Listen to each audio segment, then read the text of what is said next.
because the budget papers tell us that debt will climb to 44.9% of GDP in 2 years' time. Now, forget the politics.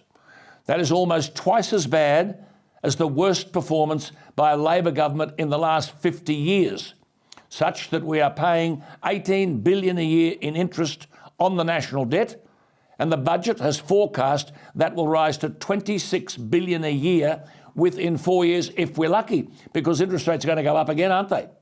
$2 billion a month. So what does Chalmers do? Does he ignore the debt? After all, Labor's election costings document outlined 111 new spending commitments. Are we going to see more spending with debt already headed to top $1 trillion? Do we see higher deficits? Do we see drastic budget cuts to repair the bottom line, or will that tip the economy too far the other way?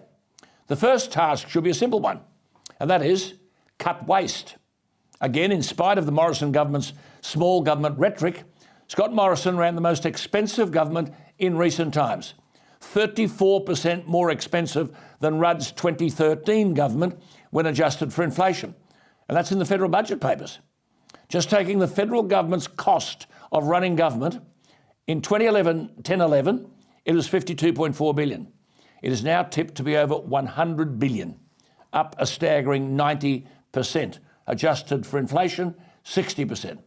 There are blowouts in government expenditure everywhere, along with ineffective government spending and poor processes, leading to poor decision-making.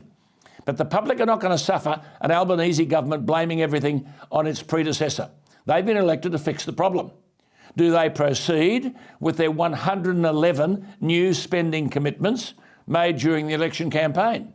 What's to happen to the $20 billion Rewiring the Nation Fund, the $10 billion Housing Australia Future Fund, the $15 billion National Reconstruction Fund, the $1.5 billion Medical Manufacturing Fund, the $1 billion for a Critical Technologies Fund?